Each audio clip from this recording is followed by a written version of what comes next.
yo conozco a las dos familias que supuestamente están envueltas en el caso. De Senasa todavía no sabemos cuál es la cantidad, pero en el caso de Baninter se hizo mucha propaganda falsa, que era el mayor escándalo bancario que había habido. Eso era una total y completa embuste. Fue uno de los más pequeños. Realmente aquí no hay tantos controles. Nosotros tenemos mucha cultura de que hay veces que se tapan las cosas, se minimizan. Si hay el acto de corrupción, quizás se debiera de ver en que Senasa ha hecho muchas cosas o el nivel de servicio mejoró notablemente. Nada de eso sucedió. Mis amigos de Al Tanto, qué bueno que nos acompañan. Gracias a todos los que siguen este canal. Suscríbanse, compartan y comenten. Pueden buscar nuestro canal digital altantotv.com, www.altantotv.com, la parrilla programática de todo lo que hacemos, contenidos exclusivos solamente para esta plataforma y también próximamente estará disponible nuestra app en todas las programaciones, en todos los televisores inteligentes, así es que atención. Bueno, nos acompaña el consultor financiero don Luis Álvarez Renta. Muchas gracias. Un placer estar aquí contigo y con tu audiencia. Y disponible para lo que tú quieras. Bueno, muchas gracias, don Luis. Mucho que no le veía. Lo veo muy bien. Estoy bien, sí. Qué bueno. Hablamos de la crisis de Senasa y del impacto que pudiera tener. ¿Qué tan relevante puede ser en el ámbito económico un escándalo de corrupción como el que se está procesando en Senasa? Mira, yo creo que puede tener efectos importantes. No va a tener de por sí efectos importantes en la economía, porque es un sector muy localizado. Pero si el presidente no actúa con cierta contundencia en perseguir el caso, le puede crear un problema en la gobernabilidad, porque el mundo está muy incierto. Las cosas no están tan mal como parecen, pero hay tantas cosas que están ocurriendo que la gente tiene mucha incertidumbre. Y esto es un caso particularmente delicado. Yo debo aclararle a la audiencia que yo conozco a las dos familias que supuestamente están envueltas en el caso, tanto a los Asim como a los Reed. Y yo, por la propia experiencia mía, soy un gran defensor de la presunción de inocencia. Y todavía realmente no se ha investigado el caso y no se han hecho acusaciones concretas en los tribunales. Con eso quiero decir que yo particularmente trato este caso con mucha delicadeza, porque no quiero contribuir a crear quizá algo más o menos de lo que está pasando. Bueno, el Ministerio Público habla de una estafa de más de 15.000 millones concretamente y ha presentado varias formas del supuesto esquema según denuncia el Ministerio Público. Se hablaba de una doble contabilidad. ¿Qué tan sofisticado puede ser un sistema para que todos los organismos, Superintendencia de Salud y Riesgos Laborales, como que todo el que tenía que ver no haya visto a tiempo? O no sé si este tipo de situaciones no presenta, qué sé yo, como indicadores para haberlo frenado a tiempo o más a tiempo. Lo que yo he sabido del caso es que aparentemente, como operacionalmente, como procedió lo que se hizo fue que Senasa, para cada una de las personas que están contribuyendo, tú tienes el ingreso de Senasa, que son las contribuciones que se hacen en el caso de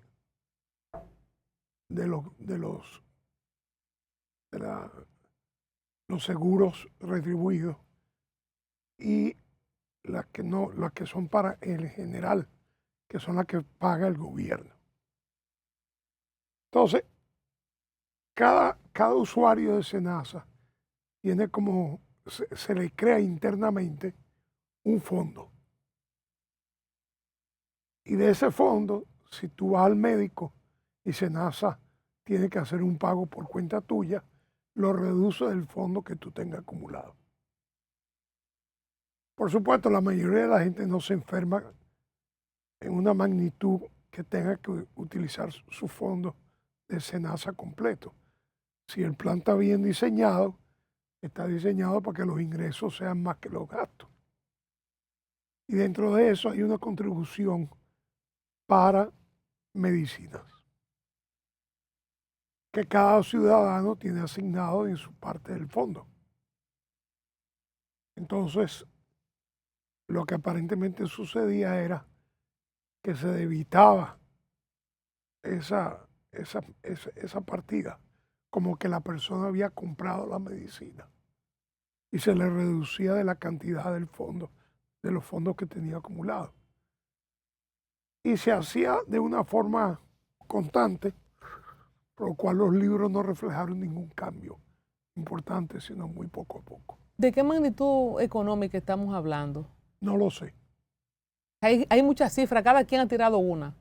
Ninguna de esas, eso hay que investigarlo muy a fondo.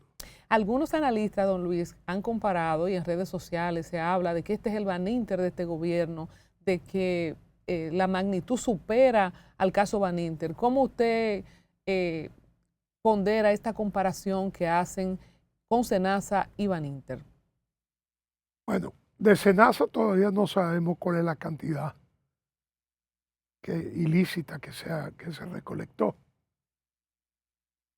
Pero en el caso de Baninter se hizo mucha propaganda falsa. Por ejemplo, se dijo que era el mayor escándalo bancario que había habido. Eso era una total y completa embuste.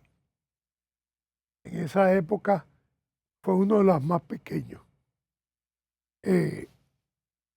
Porque en esa época hubo una crisis en Rusia, hubo una crisis en Asia, hubo varias crisis en América Latina. Y de todas esas, Baninter era de las más pequeñas. A nivel mundial, pero a nivel histórico en el país sí fue una de las más grandes. Probablemente, porque no había sucedido ninguna de esas características antes. De hecho, no tuvo que suceder. En gran medida lo que pasó con Baninter fue que el gobierno simple y llanamente dejó en el aire el asunto. Si el gobierno hubiera cuajado la operación de compra, no era totalmente salvable el problema porque se posponía el rescate del dinero en muchos años. El otro tema es que en el caso de Baninter no tenía que involucrarse dinero público, porque las reglas del Banco Central estaban bien establecidas y era que lo que tenía que pagar el gobierno de la indemnización que tuviera que pagar se limitaba a un monto no mayor de $500,000, 500,000 pesos, perdón.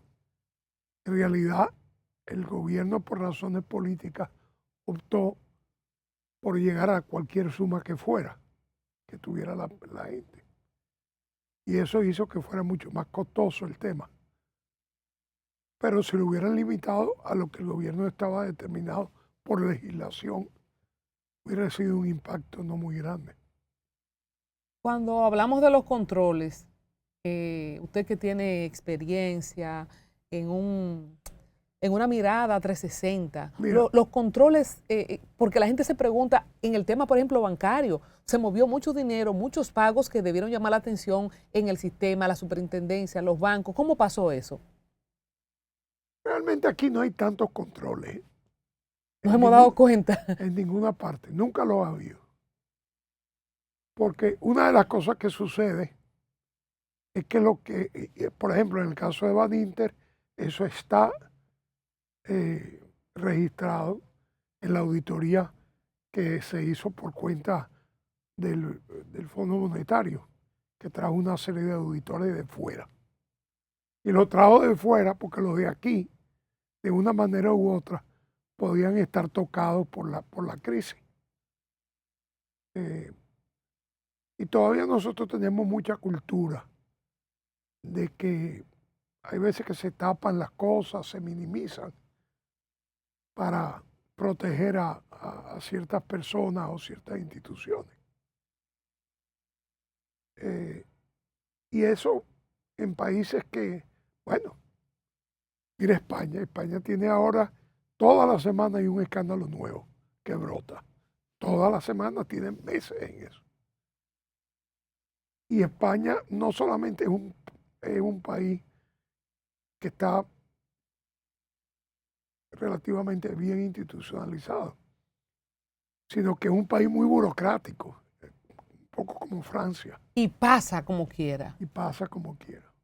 ¿Qué podrían hacer los gobiernos? ¿Y cómo usted, por ejemplo, pondera la actitud del presidente Abinader en su accionar con los casos de corrupción o de investigación que le han salido en su gobierno? Bueno, yo creo que el presidente Abinader hasta ahora no ha actuado. Y él desde el principio del gobierno dijo que no pensaba introducirse en los temas de la justicia. Pero yo creo que en esta oportunidad le corresponde actuar contundentemente, porque él tiene su imagen. Él no va a ser presidente más. ¿Sabe que la gente, a mí me causa mucha, hasta cierto punto, risa? Porque, por ejemplo, en Estados Unidos, el Partido Demócrata tiene un conflicto con el presidente Trump, que verdaderamente es una guerra que hay. Yo digo, pero ellos se olvidan que este señor ya no va a ser presidente más. Y entonces cometen excesos. Por ejemplo, el Partido Republicano, tú sabes que allá hay una situación con el tema de los trans y de los gays y todas esas cosas, que terminó en que hombres entraron a participar en competencias deportivas de mujeres. Y por supuesto, ganaban las competencias porque eran más fuertes, a pesar de que supuestamente eran trans o tenían esas desviaciones, lo trataban como lo que ellos decían que eran. Y llegó a ver esas listas famosas de que tú te podías definir, no, que yo soy mujer, porque me siento mujer. Eso evidentemente es un exceso y perjudicaba mucho a las mujeres. Una locura. Una locura. Don Luis, una locura. Una Perdieron locura. la chaveta a los demócratas. Es una locura. Pero recuérdate que Biden era el primero que apoyaba eso. Claro, y Kamala y todito. Exacto. Entonces los republicanos, hace unos 3, 4 meses atrás, organizaron una trampa en el Senado y apareció un senador con un proyecto de ley prohibiendo eso, que estaba apoyado por el 80% de los americanos. Y los demócratas, en esa locura que están, todos, con excepción de uno, votaron en contra de ese proyecto. Pero los republicanos sabían que lo iban a hacer.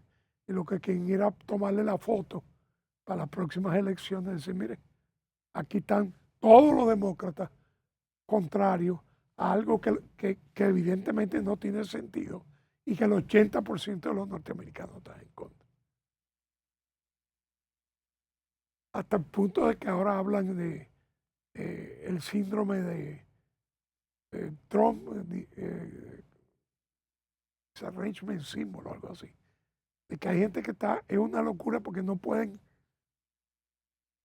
hacer nada. Trump, para ellos es imposible que haga nada correcto. Yo particularmente... Pero usted entiende que los ataques directos a la figura del presidente, que no va a ser candidato en el 28, no tienen sentido. Para mí no lo tiene. Porque yo creo que los demócratas han perdido muchos votos con esa campaña. Y extrapolándolo a lo que pasa, ¿qué usted ve que está pasando aquí?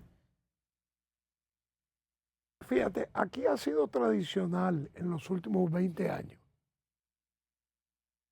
que los presidentes salgan del poder, especialmente en el PLD,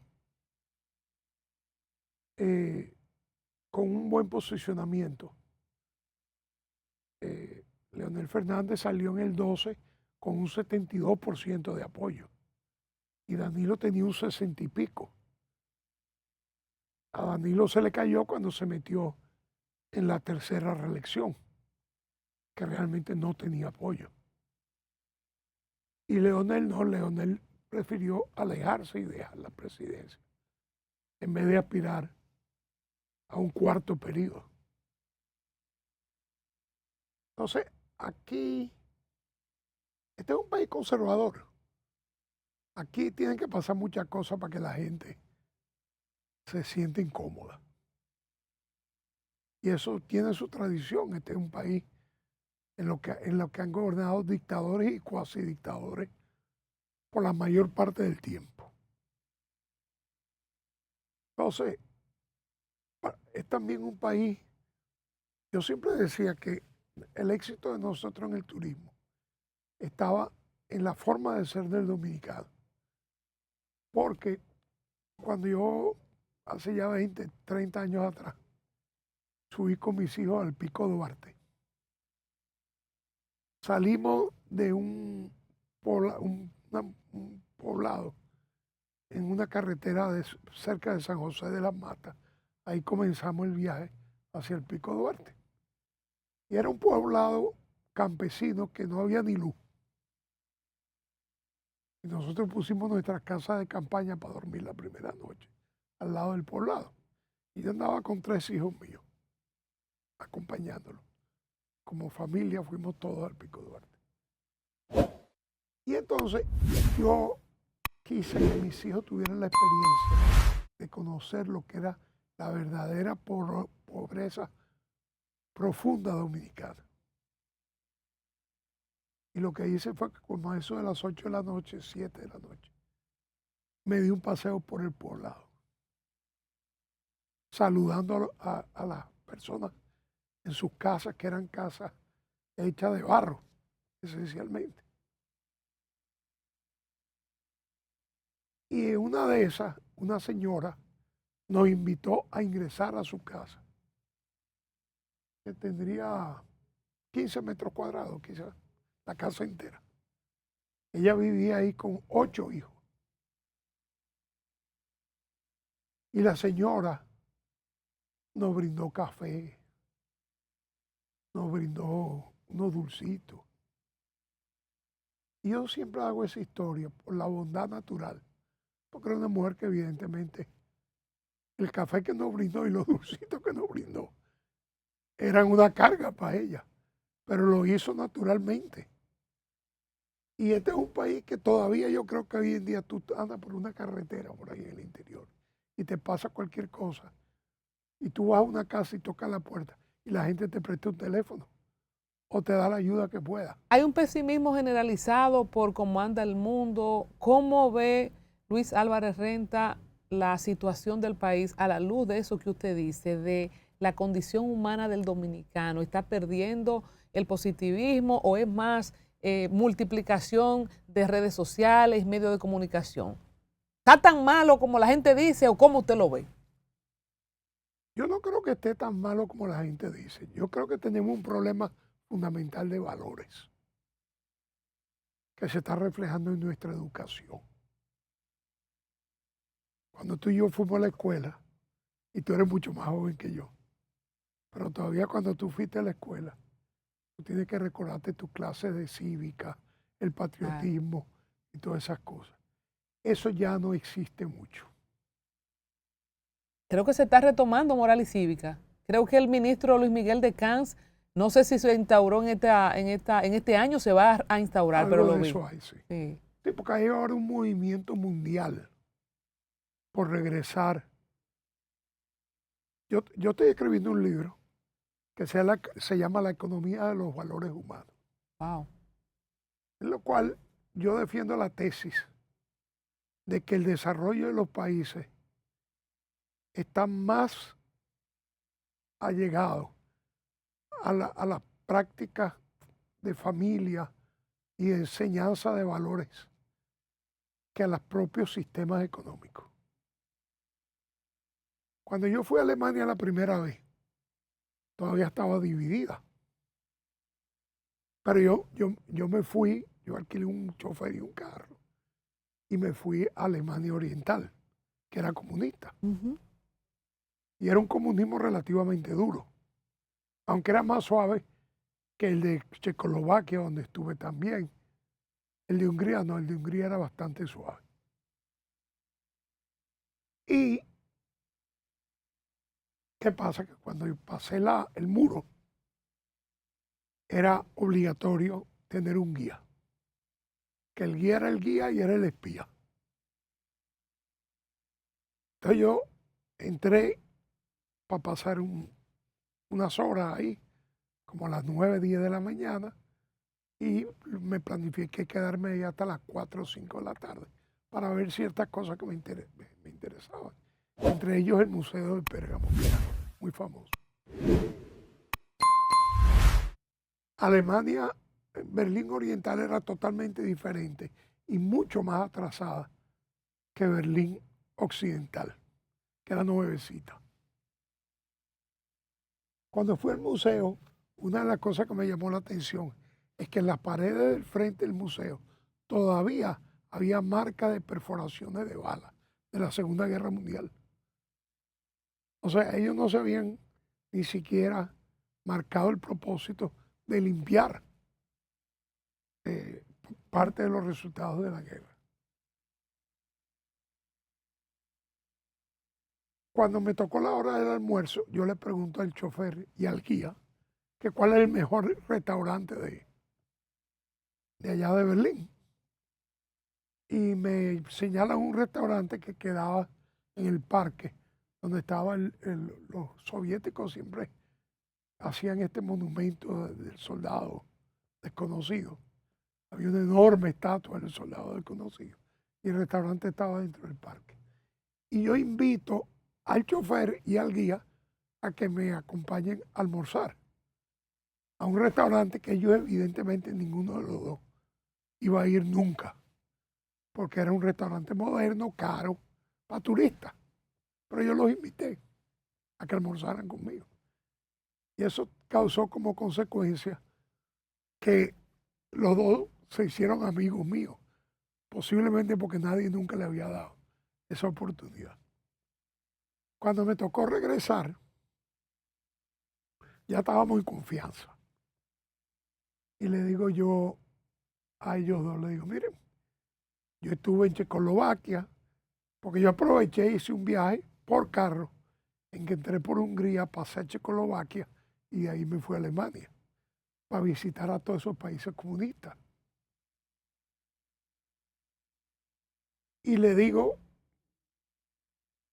que era verdad, le digo, yo le voy a decir lo que yo creo, este Berlín Oriental no es como el occidental. Pero sí le digo que se ve aquí más... valores. No, le digo, una dinámica mejor que la que yo percibí en Praga y que la que percibí en Hungría. Y me dice el guía, si eso es verdad, pero usted sabe por qué. Le digo, no, porque nosotros somos alemanes y los alemanes hasta el comunismo lo podemos funcionar de alguna manera. Hasta el comunismo lo hacemos funcionar de alguna manera. Eso es identidad. Y esa es la identidad que tenían los alemanes. Y tú lo notas, esos son... Si tú vas a Berlín, o ibas a Berlín en esa época, y a Tokio, de una vez te dabas cuenta por qué los alemanes y los japoneses se aliaron.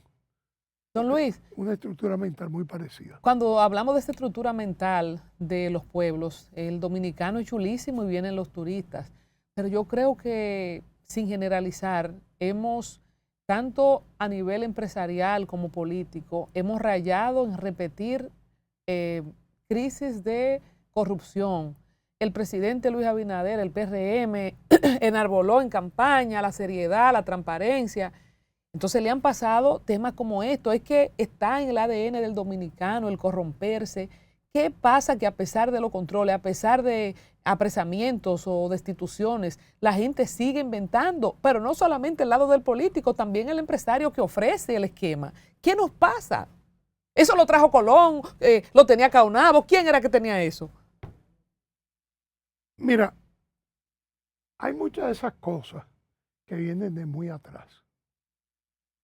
Tú que eres periodista, ¿tú te acuerdas que el Caribe tenía una sección que era la segunda página? Que no me acuerdo cómo se llamaba, que era como de chisme político. Y que cuando Trujillo quería acabar con alguien, mandaba a escribir ahí. Si tú salías ahí, estaba caliente. Bueno, literalmente, no estoy diciendo algo. La gente que salía ahí, si salía de su casa ese día, los que venían y lo conocían, se iban a la otra acera. A ni saludarlo. A ni saludarlo. Porque era una señal de que el régimen estaba detrás de ellos o en contra de ellos. Entonces, yo creo, el foro se llamaba. Yo creo que el foro venía de las costumbres nuevas antes. Yo no creo que Trujillo se inventó eso. Sino que Trujillo tenía una percepción muy profunda de la esencia de las cosas de la República Dominicana y utilizó esa figura chismosa como un mecanismo de Estado. El doctor Balaguer nunca se preocupó por los temas de corrupción. Lo que hizo fue mermar a las instituciones públicas, cosa que era un elemento corruptor. O sea, le pagaban bajísimo. Aquí en la época del doctor Balaguer, un ministro no llegaba a 1,000 pesos. Que no es que era una cantidad pequeña tampoco, pero no le daba para vivir. Recuérdate que cuando Trujillo, un ministro, ganaba 3,000 pesos y Balaguer lo llevó a 1,900. Ya que usted menciona a Trujillo, si hacemos una escalera, un ranking de Trujillo, Balaguer, Leonel Hipólito, Danilo, Luis Abinader, ¿en cuáles gobiernos ha habido más escándalos de corrupción y quién le ha dado mejor o peor tratamiento? Yo creo que nunca realmente ningún gobierno le ha dado el tratamiento que se merece de los democráticos. Trujillo no permitía la corrupción, sino la de él, o sea, la de su estamento familiar y su estamento de poder. Y en ese aspecto era una corrupción diferente. Por ejemplo, si tú eras comandante del cuartel de San Cristóbal o de La Vega, tú tenías unos privilegios. Las Fuerzas Armadas te daban comida, el pan, o sea, no toda, pero... Y ese comandante tenía muchas formas que permitida el famoso 10% que se institucionalizó en las Fuerzas Armadas. Pero hay como un medidor de quién ha tenido más impacto, por ejemplo, en el caso de Danilo, que los principales ministros, los hermanos, los militares, en el caso de Leonel, que no sé si se blindó o qué, pero no hubo se dijo muchas cosas, pero al final no hubo mucho procesado. No, porque yo te debo reconocer, cada partido tiene sus características. En los gobiernos del PRD, normalmente todo se democratiza. En los gobiernos de Balaguer la corrupción estaba limitada a un anillo muy allegado a él y a los militares principales que estaban politizados. O sea, recuérdate que los jefes militares de Balaguer, muchos de ellos salieron siendo millonarios y le daban contratos públicos y ese tipo de cosas. Ese era el estilo de Balaguer. Ahora, sí hay algo importante, y es que tanto en los gobiernos de Balaguer como los del PLD, y particularmente lo de Danilo Medina, la corrupción estaba acompañada de obras que se veían. Uno de los temas que más se criticó desde el punto de vista de corrupción de Danilo Medina fue la construcción de Punta Catalina. Pero Punta Catalina está ahí. Entonces, en Senasa, ¿dónde está el dinero que se llevaron de Senasa? ¿O qué resultados tuvo? Lo que es problemático con una corrupción como la de Senasa es que si hay el acto de corrupción, quizás se debiera de ver en que Senasa ha hecho muchas cosas o el nivel de servicio mejoró notablemente. Nada de eso sucedió. Hay quienes dicen que es el peor caso de corrupción por lo sensible del sector, porque hay gente que se le negó el servicio, porque hay gente que murió. ¿Qué precio político podría pagar este gobierno a quien le explotó este caso? ¿Y cómo usted pondera que se haya constituido el mismo gobierno con Senasa como actor civil y la posición del presidente de mandar el expediente con su director de prensa? No sé si se recuerda cuando Félix Reina hizo la rueda de prensa. O sea, es algo tan burdo y tan asqueante que el gobierno tiene que tomar posición. No, yo te dije al principio que el gobierno tiene que ser contundente en su respuesta por esas características. Pero esas características no son particularidad del PRM. Ha pasado en los gobiernos del PRD varias veces. Que cuando ha habido actos de corrupción, que los ha habido en todos los gobiernos, por lo menos en los gobiernos del PLD, y en los de Balaguer ni se diga. Porque, por ejemplo, Balaguer mandaba a construir una presa. Esa contrata se llevaba a licitación. Hubiera o no corrupción, que la podía haber o no, dependiendo del interés político que tuviera el presidente. Había algo que predominaba, y era el interés económico que el presidente le daba a ese tipo de obra. Y él mismo la manejaba y pagaba. No, don Luis, tenemos que conformarnos que siempre va a haber corrupción. O sea, no hay forma de que tengamos obra, que desarrollemos como país, que este país tan lindo, que le gusta a la gente. No hay una medicina para eso. Sí la hay, pero es una medicina que tiene que salir desde la escuela. Los valores. Los valores. Entonces, ¿cómo usted ha visto cambiar esta sociedad, por ejemplo? En eso muy mal. En eso muy mal. Porque ya tú ves que los muchachos, yo participo mucho de ir a las graduaciones o a reuniones pregraduación de escuelas, incluso escuelas católicas en general,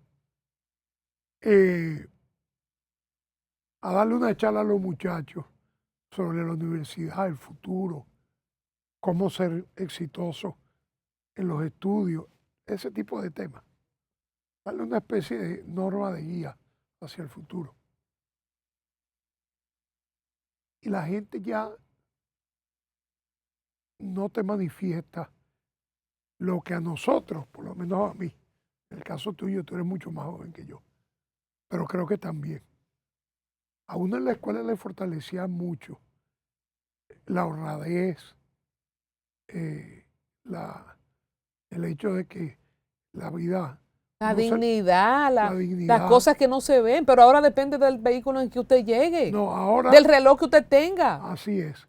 No, ahora cuando tú le preguntas a los muchachos, que es algo que yo hago comúnmente, que ustedes piensan estudiar, que todos quieren ser ricos. ¿Qué usted quiere ser rico? Apúnteme en esa. Sí. O sea, te manifiestan eso o te manifiestan que quieren profesiones de rico. Y fíjate en este detalle. En casi todos los países, una de las áreas en que menos corrupción hay es la medicina. Que para ser médico, igual que para ser sacerdote, se requiere un cierto tipo de personalidad con valores. Un médico sin valores es una cosa rara. ¿Y cómo le afecta al sector salud en general este escándalo de corrupción? Porque la gente de por sí que está chiva con los médicos, cuando le dicen que hay que hacer una operación, un tratamiento, el descreimiento que ahora tiene, la gente no querrá ni ir a los médicos. Bueno, tiene que ir porque el problema es que estás obligado a ir. Pero es indudable que la clase médica en ese aspecto también ha perdido toda la confianza de la gente. Vamos a entrar en un tema más técnico, pero antes me despido con tema político para entrar a lo técnico, al presupuesto deficitario y a los préstamos y todo eso. Usted dijo ahorita que Leonel salió con un 72, Danilo también salió cerca de un 60. ¿Cómo proyecta usted que sale la figura del presidente Luis Abinader en el 2028, faltando 2 años y tanto para concluir su periodo, y cómo él puede relanzar su gobierno, levantarse de este golpe que significa, por supuesto, el caso de Senasa, entre otras cosas de la economía mundial y nacional? Mira, el presidente Abinader tiene un defecto para mí, que es totalmente contrario al doctor Balaguer, que cada cierto tiempo, hubiera razones o no, redistribuye el gobierno. Y para mí eso es importante, debe seguirse haciendo. Aquí no se cambian los funcionarios nunca. Y puede pasar lo que pase y lo pueden acusar de lo que sea. Y a menos que surja una situación como esta, no pasa nada. ¿Qué usted le dice? Dado que es un defecto, que remenee la mata ahora. Tiene que remediar. El 31 junto con los cañonazos. Tiene que remediar. Porque tiene un problema que nunca lo había tenido. Y es que en muy poco tiempo ha perdido mucha credibilidad. Y él tiene un sentido importante de su imagen pública, quiere irse con una buena imagen. Tiene que hacer cambios importantes, creo yo. ¿Qué más? Tiene que tomar otro tipo de medidas. Yo creo que en eso sí hay algún avance. Por ejemplo, yo creo que en una de las oportunidades que tú y yo hablamos, yo te manifesté el hecho de que la inversión pública había bajado a los niveles más bajos de la historia de República Dominicana. Y fíjate esta contradicción. Su anterior ministro de Hacienda logró que el país tuviera las mejores cuotas en el tema de riesgo país. Sin embargo, nunca lo aprovechó. Nunca permitió, como hizo Chile, que aún los comunistas, el sistema que se estableció, que comenzó un poco con Pinochet y después con los gobiernos de derecha que hubo, de que todas las infraestructuras se financiaban en la bolsa, tanto internacional como local, y dentro del sector privado. Eso fue un paso muy importante. ¿Por qué? Porque si yo me gano una licitación para construir un puerto o una carretera o cualquier otra obra de infraestructura importante, si yo la construyo y la voy a administrar, voy a tratar de que me cueste lo menos posible porque quiero rentabilizar esa inversión. Y la voy a manejar como algo del sector privado. O sea, le voy a poner unos precios que cubran los costos y voy a estar pendiente de que la gente no se robe nada. Porque lo estoy sintiendo en mi bolsillo. A pesar de que es un bien del Estado, que el Estado me lo ha dado luego de una licitación. Entonces, la gente respeta esas licitaciones. Porque si yo soy empresario y me dan una ventaja por política o por corrupción, el que compite conmigo me va a denunciar. Porque él también quiere, en buena lid, ganarse esa licitación. El otro tema es el financiamiento de esa obra. No sale realmente de los bolsillos del gobierno. El gobierno lo paga a través de los años, pero no inmediatamente.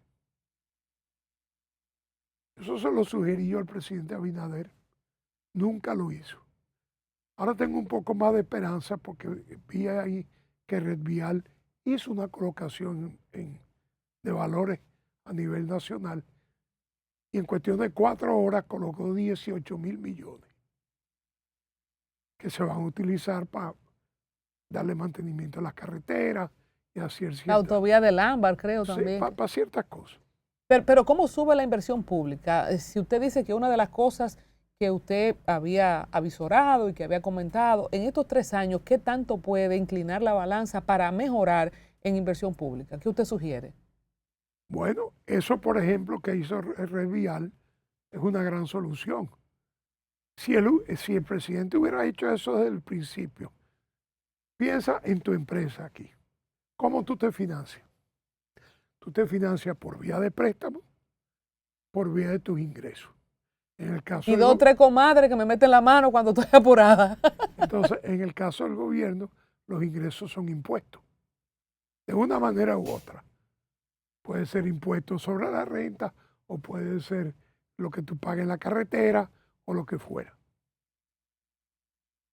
Pero los gobiernos han descubierto, algunos, como el de Chile, que también ellos pueden ir a la bolsa, que es financiarse con el ahorro del sector privado. Don Luis, pero a la gente le tiene mucho miedo cada vez que hablan de préstamos. Por ejemplo, ahora se habla para el presupuesto unos 400.000 millones. La gente se pone la mano en la cabeza. Hace 5 días aprobaron 15.000 millones. ¿Cómo socializar que la gente no entienda que estamos endeudando más el país y no ven nada? Tú lo acabas de decir en tu último pedacito. No ves nada. Yo creo que esa es la diferencia que marca un caso como este. Y por eso el presidente tiene que enfrentarlo. Porque si no se va a perjudicar su imagen, así como la gobernabilidad. En la medida que en el país no le sigamos dando cierta importancia al tema de la corrupción. La gente aceptó la corrupción que hubo en el gobierno de Danilo, que como hemos podido ver fue bastante fuerte, porque se veía, o sea, en Punta Catalina estaba supuesta a costar 1.000 millones, terminó costando 2.500 millones y hubo múltiples aspectos de corrupción. Pero ahí está Punta Catalina, la gente la ve. ¿Da tiempo a otra Punta Catalina? ¿Da tiempo a inversión, por ejemplo, en el tema energético? Usted ha visto que ha sido también uno de los puntos pues, bajos, el tema de volver con los apagones, el blackout que hubo, o sea, en cuanto a... Es que esos son problemas de gestión, que es diferente. Pero hay que invertir más en desarrollo para que entre al sistema, porque no da. No solamente eso, sino que tú tienes que aprovechar las inversiones para sacarle su producto. ¿Da tiempo a hacer más instalaciones Sí, mira, de soluciones de energía en 3 años? sí da. En 3 años se construye una planta sin problema. Cuando la pandemia, cuando el presidente llegó al gobierno, que estábamos todavía en pandemia, durante la pandemia sucedió algo muy interesante. Yo tengo varios clientes en el sector eléctrico.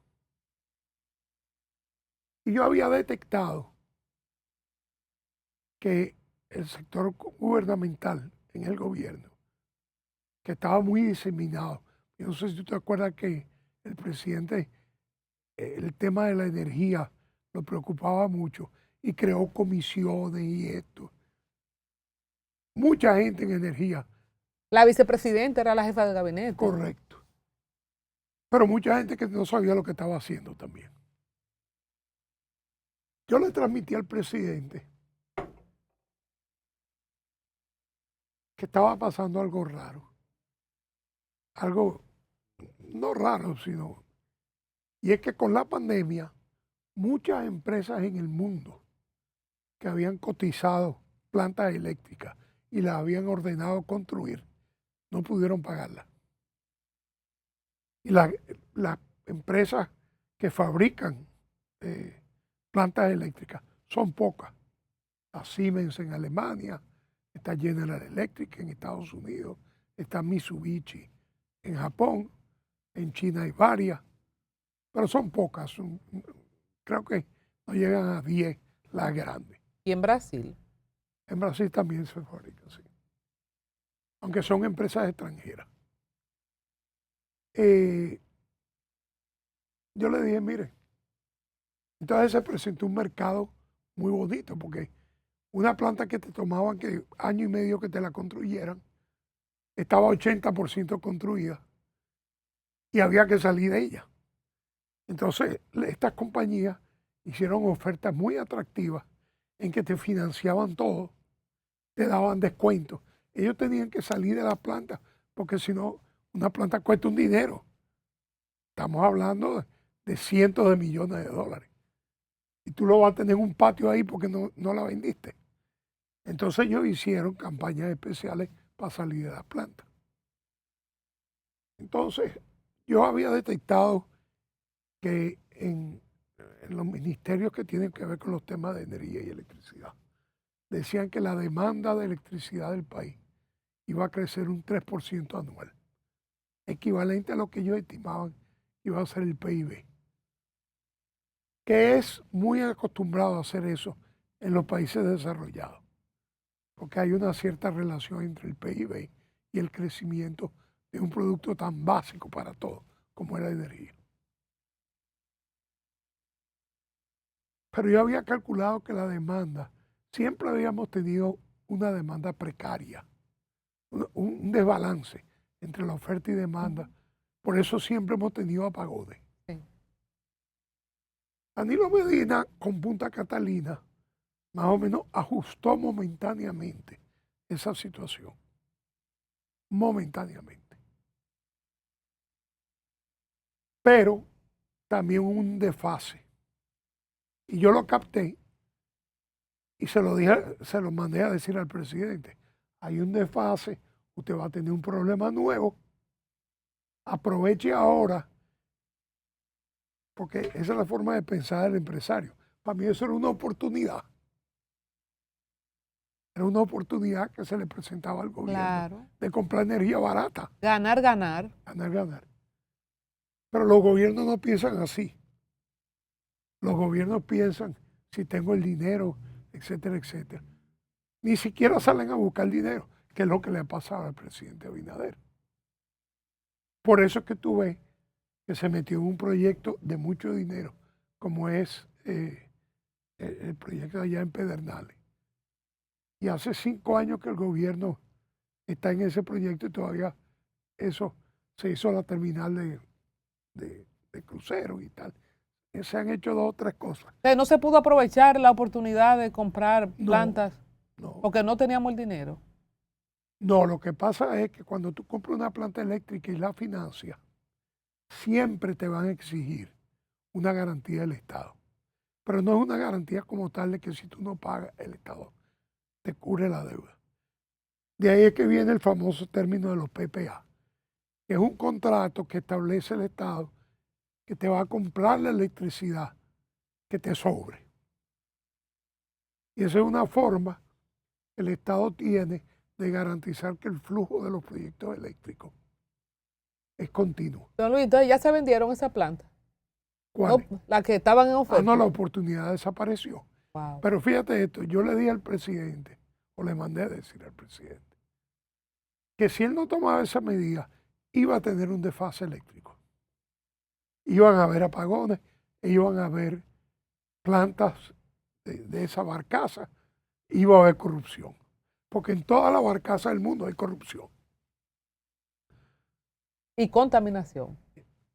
Aparte de eso, y sale carísima la energía de la barcaza, es una energía cara. Bueno, el presidente confió en sus asesores energéticos, no aprovechó la oportunidad y vinieron las barcazas y... Hablemos de presupuesto, yéndonos a lo técnico. ¿Cómo podemos entender que siempre en el presupuesto haya contemplado una parte para suplir con préstamos? Y se habla de 400.000 millones. ¿Cómo se hacen los presupuestos? ¿Desde cuándo hay que coger prestado para completar el presupuesto? Bueno, vuelvo y te repito, tú localizas tus fuentes. Aquí no ha habido, y esto que va a decir lo ve mucha gente como una mala palabra, pero aquí no ha habido necesidad realmente de hacer una reforma fiscal, realmente. Porque el gobierno nunca ha parado de recibir impuestos y por cantidades importantes. El gobierno ha defendido su política de aumentarle los impuestos a la gente sobre la base de que la proporción de impuestos en el Producto Interno Bruto siempre se ha dicho que es muy baja, que un 13, 14, 15%, cuando en muchos países está en un 30%. Pero don Luis, para mucha gente la reforma fiscal como que se fue haciendo porque todo ha ido subiendo, todo está más caro. Eso es correcto. Lo que pasa es lo siguiente. Yo mido el efecto de los impuestos, yo lo mido diferente. Y tú lo vas a entender de una vez. Por ejemplo, en España ahora se dice, el gobierno defiende que todo está muy bien. Pero la OECD publica un informe de que en España es el peor país de Europa, uno de los peores, en materia de salud infantil y de prevención y todos los temas relacionados con los niños y los adolescentes. Si la economía está tan bien, no debiera existir ese problema. ¿Dónde está la cosa peor? ¿En Europa, en Estados Unidos o en República Dominicana? En Europa. Por primera vez en la historia, Alemania tiene una recesión importante. Alemania siempre fue el motor de la economía europea. Y todos los países europeos han entrado en temas de déficit, a pesar de que en la construcción de la Unión Europea el tema de la inflación fue tan importante en la generación de la guerra. Y los alemanes, al ser el motor, impusieron muchas de sus normas, que son de las más estrictas. Pero hasta los alemanes han tenido que variar sus normas ante las crisis que están confrontando económicas. Cuando hablamos del plano internacional, en el caso de los aranceles de Estados Unidos, a nosotros nos lo pusieron, nos lo quitaron. ¿Qué implicación tiene esto, hablando de la economía también de la República Dominicana y su conexión con Estados Unidos? Y en el caso suyo, usted ha defendido las políticas de Trump en programas anteriores. Sí. Lo que pasa es que hay que entender las dos cosas viendo la perspectiva histórica. En los Estados Unidos no existió nunca ningún impuesto sobre la renta. Y tampoco existió un Estado proveedor hasta después de 1930.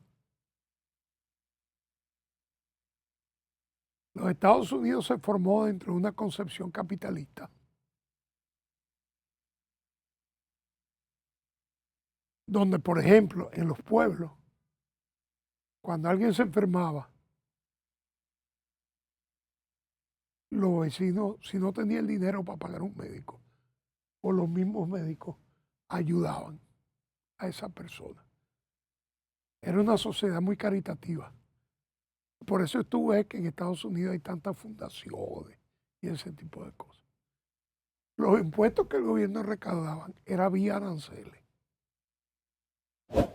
Entonces la gente no entiende a Trump o lo ve como algo raro, porque los aranceles desaparecieron en 1930. Entró a funcionar el impuesto sobre la renta. Y la gente se olvidó de que fue una sociedad que se hizo con aranceles. A nosotros, Estados Unidos, desde el punto de vista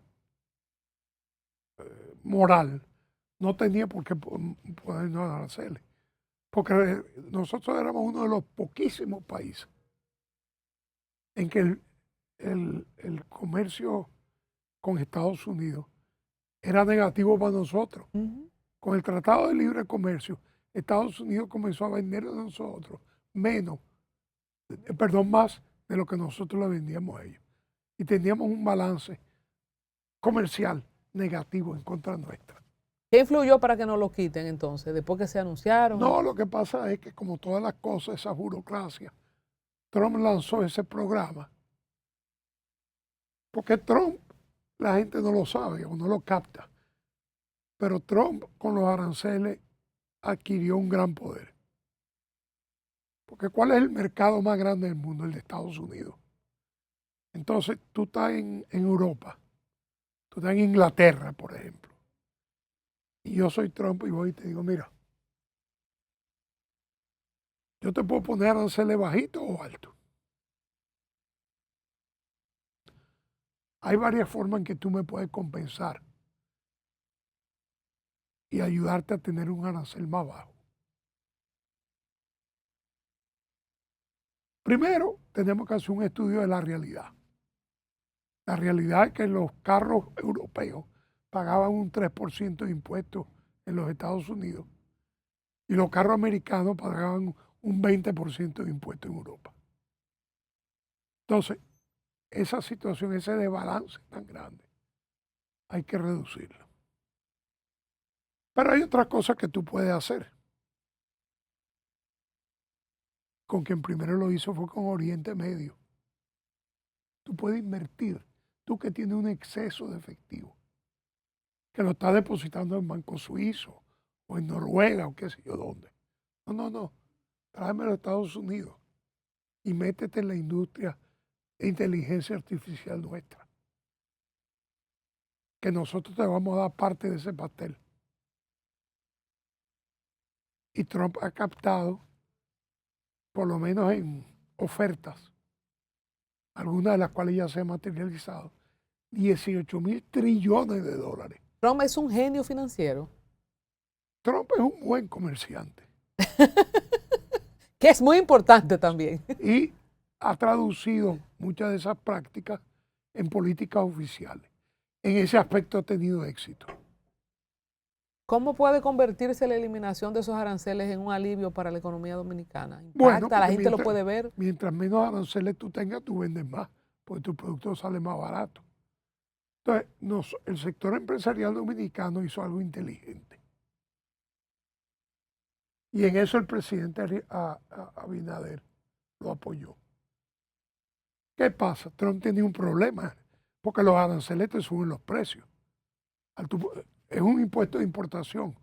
Si antes te costaba el café 10 centavos, ahora con el arancel del 10-15%, te cuesta 11 o 11 y pico. Usted ahorita dijo, alguien puede pensar que esto es una mala palabra cuando dijo que aquí no es necesaria una reforma fiscal. No. No vamos a tener reforma fiscal de aquí al 28, aunque Magín el otro día como que lo sugiere. No. Magín está por hacer su reforma fiscal. Lo que pasa es que está cayendo en el mismo gancho que cayó el anterior, que es no consultar. Cuando hablo de no consultar, no es que no consulten, porque siempre hay empresarios y gente de cierto nivel que el presidente los llama o el ministro los llama, pero eso es un círculo así. El anterior ministro no llamó a nadie. Yo no creo que ni siquiera el presidente llamó. Y hizo una reforma que lo abarcaba todo. Entonces generó de inmediato una reacción porque no tenía quien lo defendiera. Porque los que tenían ahorro iban a pagar dinero. Los que trabajaban iban a pagar dinero. Los que producían iban a pagar dinero. No había, normalmente cuando tú haces una reforma, la primera pregunta es, ¿cuánto necesito? ¿O cuánto quiero recaudar? ¿Y por qué? ¿Me hace falta dinero? ¿Qué otros mecanismos tengo? Tú podías justificar una reforma en que querías mejorar los niveles de inversión pública. Pero para eso hay otras soluciones. ¿Qué tú prefieres si tú estás en tu negocio? ¿Que yo venga y te invierta en tu negocio o que yo te lo preste? Si usted me pregunta, que me lo regale. Cuando te estoy invirtiendo no te lo estoy regalando. Señor, una chance, ¿verdad? Porque a uno no todos los días le preguntan eso. Pero fíjate que lo más cercano a regalártelo Es una inversión. es que te haga una inversión, porque tu compromiso es que esa inversión sea rentable, que es algo que tú también quieres para ti, porque tú también tienes una inversión. Claro. Eso es lo primero que debimos haber hecho. Al principio, como entramos al gobierno, el PRM entró al gobierno en pandemia, iba a requerir préstamos.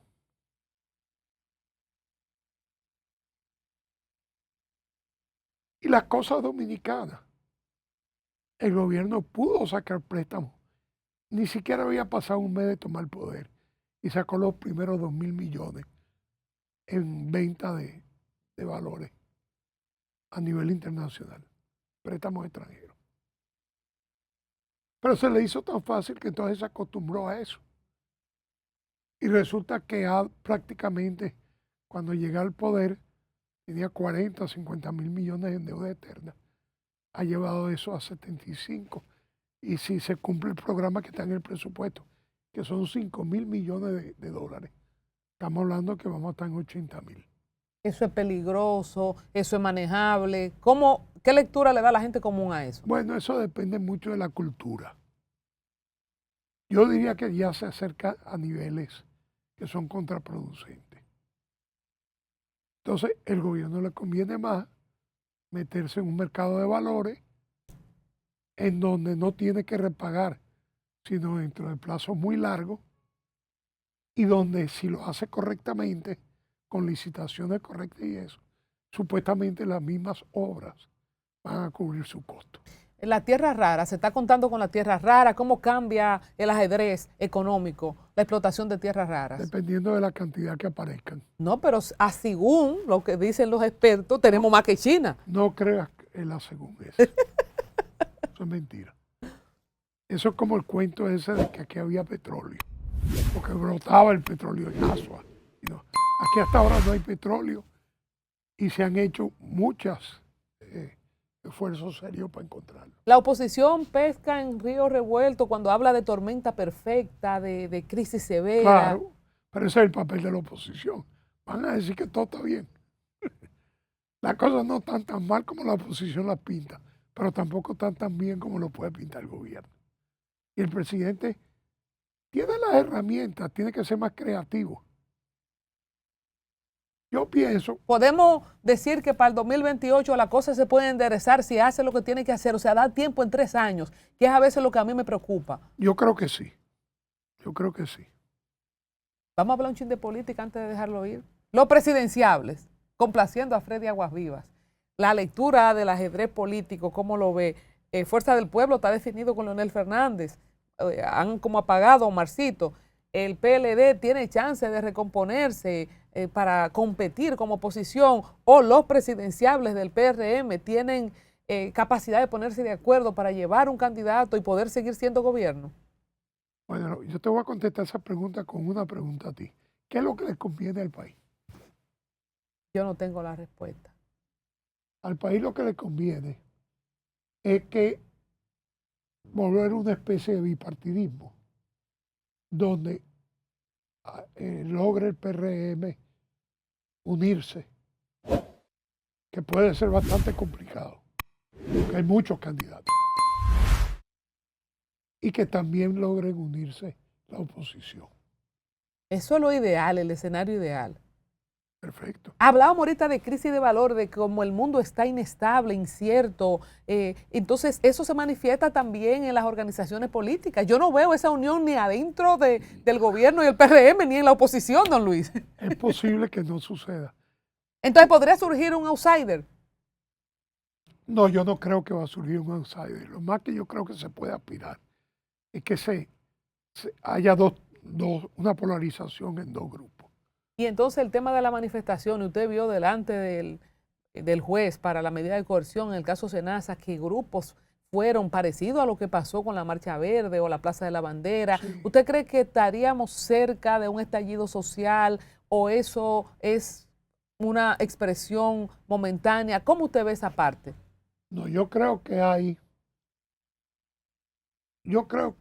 hay mucha, fíjate, por ejemplo, el caso de Trump en eso. Trump ha reducido la inflación bastante en Estados Unidos. De un 9% a que llegó a estar en la época de Biden. Ha llevado alrededor del 3%. Pero eso no significa que los precios no sigan subiendo.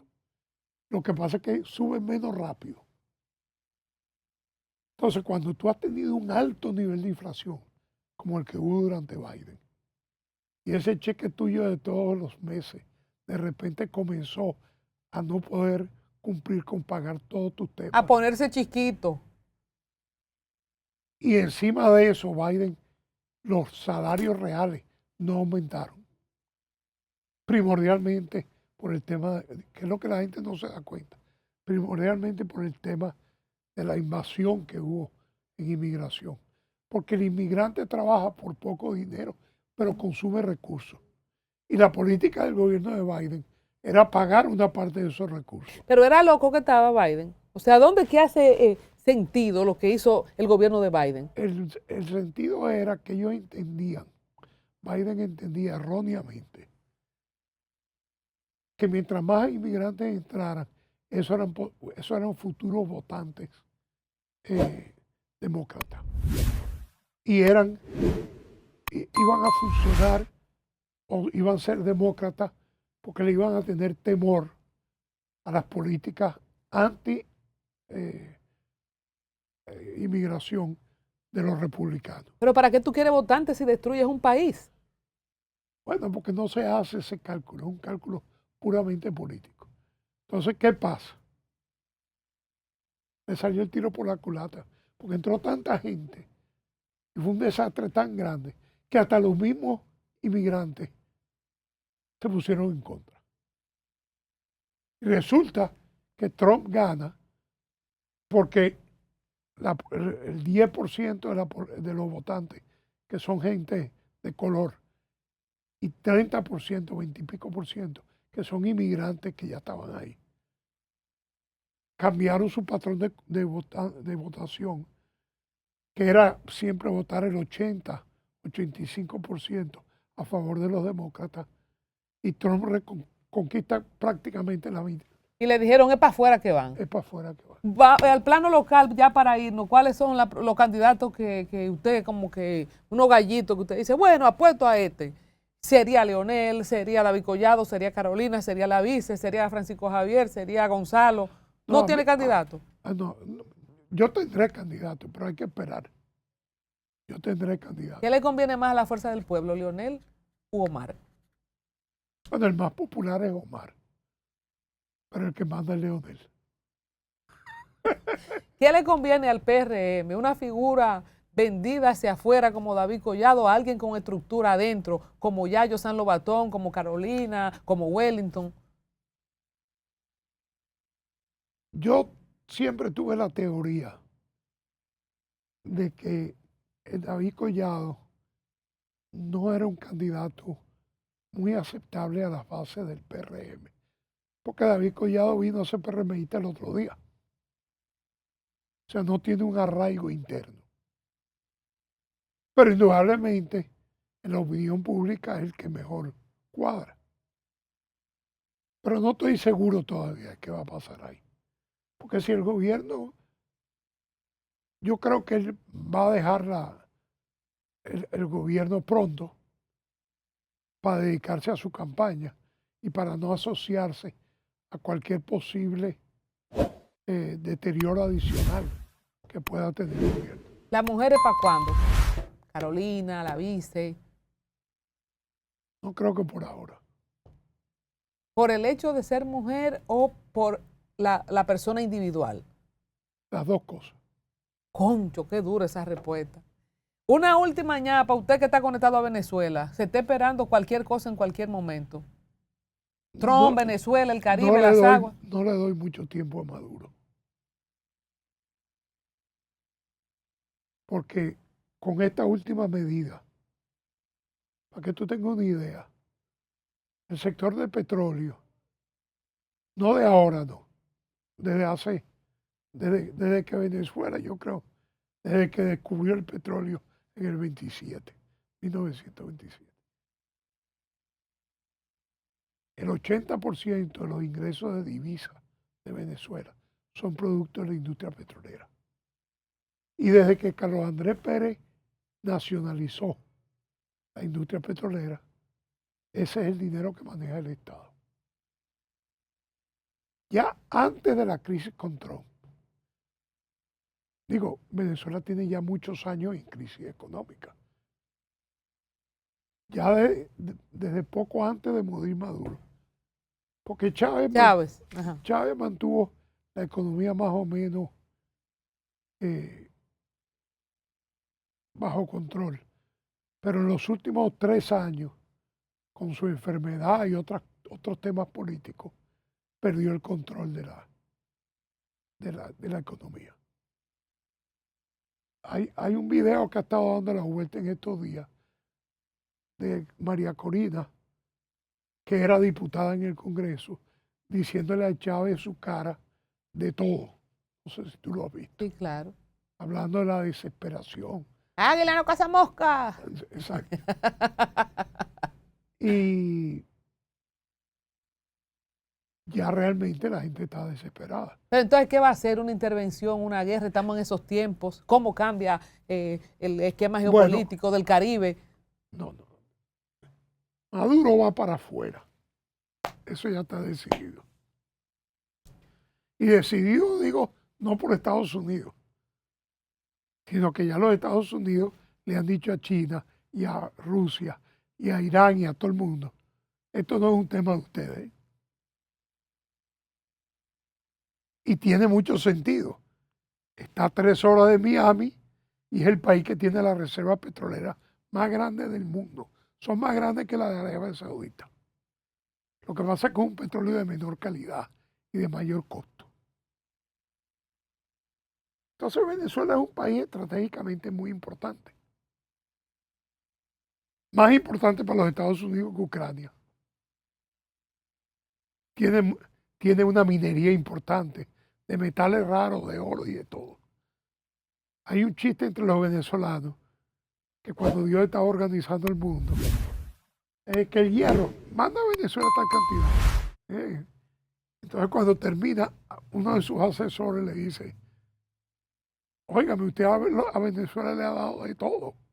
Y dice, pero no te preocupes, que lo voy a poner a los venezolanos. que lo van a votar todo. Le va a mandar un Chávez ahí. Bueno, esperemos los acontecimientos. Entonces yo creo que Maduro tiene que salir, porque Maduro tiene el tema de que se robó las elecciones también. Muy claro. O sea, su base social es exigua. ¿Y qué viene después? ¿El mundo llama elecciones y ponemos a María Corina o cómo es? No. Van a poner al mundo como presidente. Pero la presidenta va a ser María Corina. Porque María Corina es una generala. Y esa no le importa nada. Esa sí cae presa. ¿Y por qué no ha caído presa María Corina? ¿Tú crees que es porque se ha estado escondiendo? Yo te garantizo a ti que Maduro en todo momento ha sabido dónde está María Corina.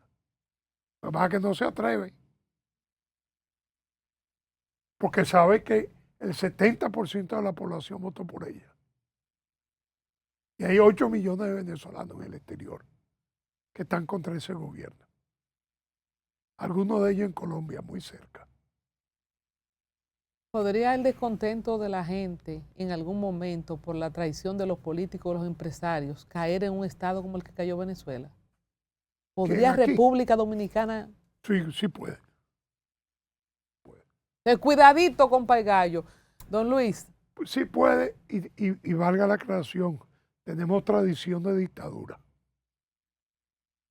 Hay muchos dominicanos hoy en día que tú sales a la calle y te dicen que Trujillo era mejor. Claro. Y no debíamos. No debía de ser. No debiera de ser así. Entonces, que no debíamos en la deuda externa. La gente dice, cuando Trujillo no debíamos. No nos endeudó. No, y Trujillo en medio de todo tuvo un gobierno bastante progresista porque Trujillo creó el Banco Central. El voto a la mujer. Creó el voto a la mujer, creó las leyes laborales. O sea, se hicieron muchas reformas que en aquella época eran medio revolucionarias. Por ahí anda Ranfito, no da idea. No, lo que tú tienes que darte cuenta es que cada vez que uno de los descendientes de Trujillo ha decidido participar en elecciones o ha tratado, las encuestas le dan ¿qué? Un 10 o 15% sin haber hecho absolutamente nada. Así es, eso es lo que le digo. Y él está organizándose su partido. Un saludo para Ramfi Domínguez Trujillo, que tiene su gente trujillita todavía que recuerdan el régimen. Una última línea a propósito de la mirada a Venezuela. ¿Qué debemos hacer como sociedad? El resumen de los valores, la clase política y económica para evitar perder este tesoro en el Caribe que es República Dominicana, este paraíso donde todo el mundo quiere venir y no llegar a lo que llegó Venezuela.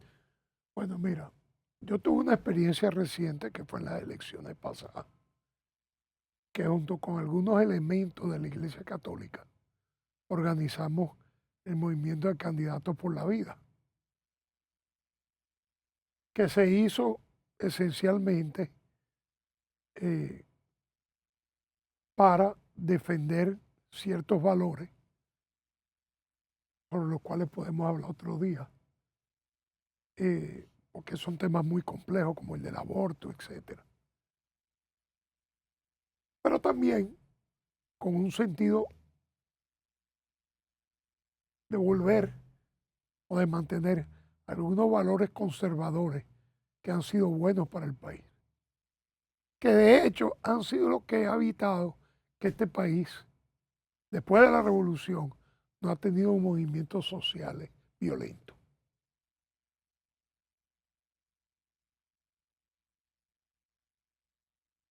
Estoy pensando que hay que organizar algo así, pero con un carácter más transversal.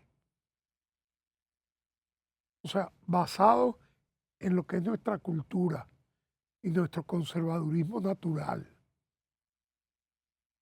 Nosotros tenemos que organizar un movimiento, no partidista, sino más bien transversal, neutral, que proponga ciertos valores que van más allá de las discusiones normales que tenemos.